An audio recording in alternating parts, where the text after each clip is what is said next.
I want you to hit me as hard as you can.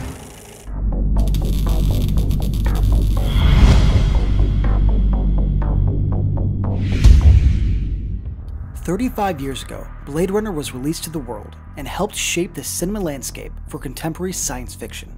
Ridley Scott, coming off his success of Alien, was given the time and necessary budget to realize and adapt Philip K. Dick's novel, Do Androids Dream of Electric Sheep? And with its sequel, Blade Runner 2049, continuing the story, it's time to take a look back at the original and discover why, after all these years, it is still unmatched. It's hard to think of Blade Runner as anything but innovative, but it wasn't always so.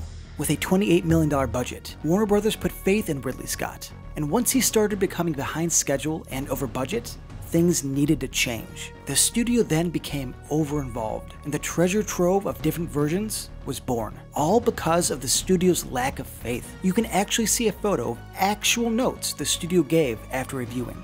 During its first week of release, it made a pitiful $6 million, but later became evident that this was unintentional self-sabotage. The theatrical release was heavily altered. All hints of Deckard possibly being a replicant were taken out. They put in the infamous voiceover, where you can actually hear Harrison Ford's contempt for the film. I don't know why he saved my life. Maybe in those last moments he loved life more than he ever had before. The ending, which was considered a downer, was changed to give the dark and depressing film an awkward and undeserved happy ending. And Warner Brothers had to use B-roll footage from The Shining to accomplish this. Though the international release was a more violent edit, it wasn't until the early 90s when the first director's cut hit video stores and we got one step closer to Ridley's original vision. And not until 2007 where technology and timing helped get the director's true uncut version of this dystopian future. Made far before the digital revolution, it's easy to forget how groundbreaking and influential this film was. Getting most of the effects in camera is a testament to Ridley's vision and craft. The cityscape used forced perspective on miniature sets that can get as tall as 12 feet. Tens of thousands of fiber optics were used to light up the streets and skyscrapers. Real LA locations were used as well and dressed up to fit the futuristic tone. The now famous Bradbury building doubled for Sebastian's apartment and the rooftop battle. The film's design is a 1940s noir mixed with elements of steampunk and cyberpunk. Blade Runner was a pioneer in terms of world building in the film medium. You understand the rules and physical space of this universe. You know where you are and how things work. The devil is in the details.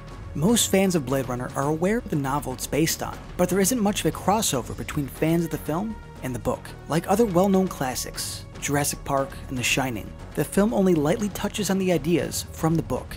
Do Androids Dream of Electric Sheep has the general plot of Blade Runner. The novel's driving narrative is based around class structure and the importance of empathy. The word replicant is never used, as they are referred to as androids. Rick Deckard needs to kill these escaped androids so he can buy a real goat. Animals are extinct in this world, and you are deemed worthy and high class by owning an animal. That alone changes the entire tone of what the movie represents. In the book, killing the Andes are a means to help further Deckard's ascent into a higher class structure. With a failing marriage and a polluted, near-deadly planet, it's something as simple as owning an animal that he desperately hopes to achieve. Another big aspect of the book that was left out of the film is the cult-like religion of mercerism that Richard and his wife are followers of. We are introduced to an empathy box, a device which links the user to Wilbur Mercer, the religious leader, and while connected, everyone collectively experiences his suffering. An obvious allegory for Christ, it's beautifully detailed and adds a bittersweet layer to the characters and the depressive struggle they are going through. Differences aside, Blade Runner has altered film and has gotten respect and praise for the creativity that was put in. Now Ridley Scott is back in the world he created to help usher in a new chapter, with director Denis Villeneuve tackling the question of Deckard's true nature to the use of some practical effects. We can expect something truly magnificent in returning to a world we've been without for too long. It's too bad she won't live, but then again, who does? I'm Lance Velchek for Air on the Head and JoBlo.com. Thanks for watching.